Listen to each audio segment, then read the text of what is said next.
आज हम कहानी सुनाएंगे पीलू की गुल्ली। तैयार हो सब लोग? कहानी पसंद है? कहानी पसंद है?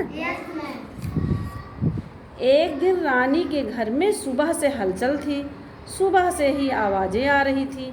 आवाज़ों से रानी की नींद खुल गई। उसने रमा को भी जगा दिया। उसने किसको जगाया? रमा को। रमा को जगा दिया। रानी उठकर आंगन में आ गई। आंगन में बहुत चहल पहल थी। सब अपने अपने काम में लगे हुए थे। वह सबको देखने लगी। आंगन में क्या थी? चहल पहल। चहल पहल थी। पापा चूल्हे पर पतीला चढ़ा रहे थे। पतीले में पानी और दाल चावल थे। मम्मी 2 बोरे लेकर बैठी हुई थी। वह बोरों में से गुड़ निकाल रही थी। मम्मी बोरों में से क्या निकाल रही थी? गुड़ तो जानते हो सब लोग? कैसे होता है? मीठा होता है, खट्टा? मीठा होता है ना। रानी ने देखा कि पीलू गाय को बछिया हुई है। पीलू एक बिल्ली थी बच्चों। रानी ने देखा कि पीलू गाय को बछिया हुई है। वह पीलू की बगल में ही बैठी हुई थी। पीलू गाय अपनी बछिया को चाट रही थी। बछिया भी प्यार से अपना मुंह चटवा रही थी।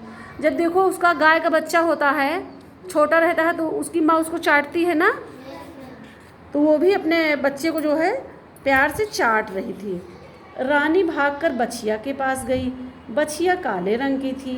मम्मी भी रानी के पास आ गई। मम्मी कहाँ पे आ गई? रानी के पास। रानी के पास आ गई।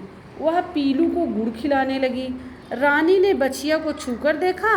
वो बहुत चिकनी चिकनी थी। कैसी थी बछिया? चिकनी चिकनी। चिकनी चिकनी थी। बछिया के बाल चमक रहे थे। उसकी पूंछ छोटी सी थी। बछिया बार बार खड़ी होने की कोशिश कर रही थी और लड़खड़ा कर बैठ जाती थी। जब बछिया छोटी सी रहती है तो देखे होंगे आप लोग ना अपने गांव में, कि नहीं देखे हो? बार बार खड़ी होती है और गिर जाती है ना। रानी ने उसकी कमर सहलाई। रमा भी वहाँ आ गई।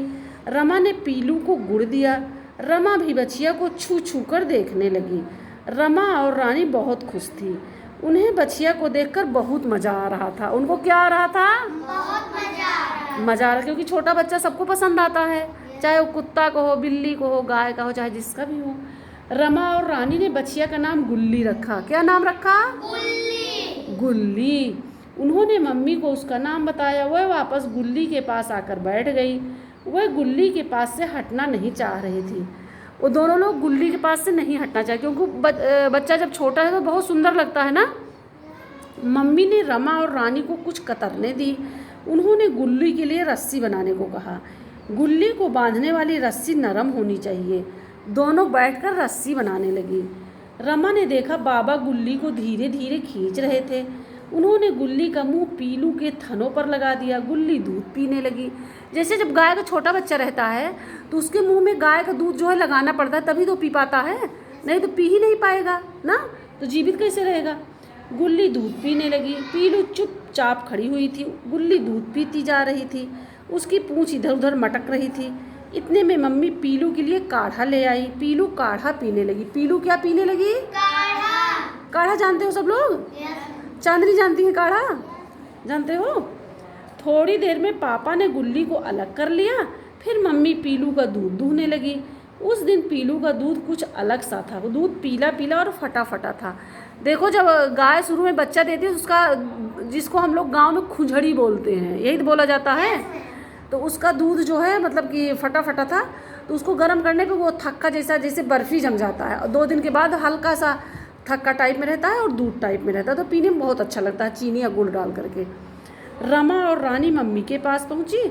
उनका मन स्कूल जाने को नहीं था। मम्मी उनकी बात मान गई, लेकिन मम्मी ने एक शर्त रखी। मम्मी ने कहा कि उन्हें गुल्ली को नहलाना पड़ेगा। यह सुनकर दोनों खुश हो गई। रमा और रानी ने धीरे धीरे गुल्ली को नहलाया। रमा और रानी ने गुल्ली को क्या किया? नहलाया। धीरे धीरे नहलाया, मतलब प्यार से नहलाया, यानी कि मार पीट करके नहलाया, ठीक है, अच्छे से प्यार से उसको नहलाया। उन्होंने गुल्ली को नहलाकर नरम रस्सी से बांध दिया।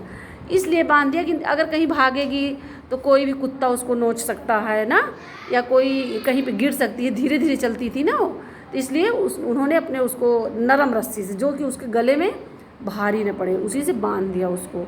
इस तरह ये हमारी गुल्ली, पीलू की गुल्ली नामक कहानी हमारी समाप्त हुई। समझ में आया सब लोगों को? अच्छी लगी?